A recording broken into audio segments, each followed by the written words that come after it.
സങ്കീർത്തനം 29.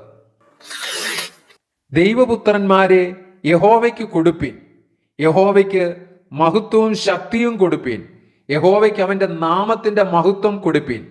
വിശുദ്ധാലങ്കാരം ധരിച്ച് യഹോവയെ നമസ്കരിപ്പിൻ. യഹോവയുടെ ശബ്ദം വെള്ളത്തിന്മീതെ മുഴങ്ങുന്നു.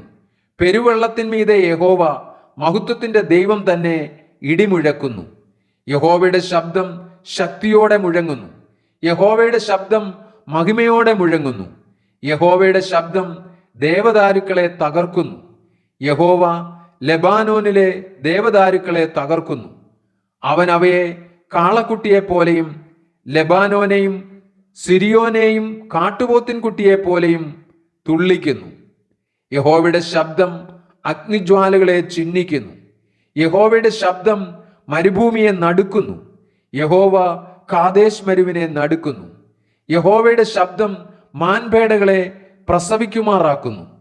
അത് വനങ്ങളെ തോലിരിക്കുന്നു. അവന്റെ മന്ദിരത്തിൽ സകലവും മഹത്വമെന്ന് ചൊല്ലുന്നു.